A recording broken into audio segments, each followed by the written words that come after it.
सार्वजनिक आरोग्य विभागानं इचलकरंजीतील आयजीएम रुग्णालयाला 300 खाटांची मंजुरी दिली आहे।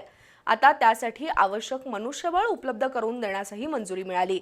त्यामुळे विविध संवर्गातील नवी 79 पदं निर्माण होऊन रुग्णांना अधिक चांगल्या सुविधा मिळतील अशी आशा आहे।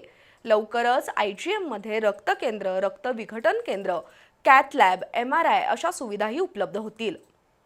इचलकरंजी नगरपालिकेचं आयजीएम रुग्णालय राज्य शासनाकडे हस्तांतरित झाल्यावर रुग्णालयातील सेवा सुविधा सुधारण्यासाठी प्रयत्न सुरू होते।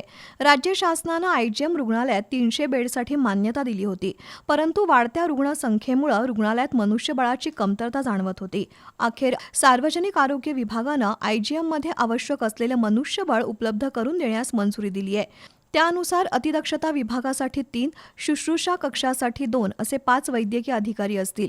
एक मुख्य प्रशासकीय अधिकारी, एक सहाय्यक अधीक्षक, एक वरिष्ठ लिपिक, एक कनिष्ठ लिपिक, 7 परिसेविका, 25 अधिपरिचारिका, 1 ECG तंत्रज्ञ, 2 औषध निर्माता, 1 स्वच्छता निरीक्षक, 10 कक्षसेवक, 16 साईगार, 2 शिपाई अशा विविध 79 पदांची निर्मिती केली जाणार आहे।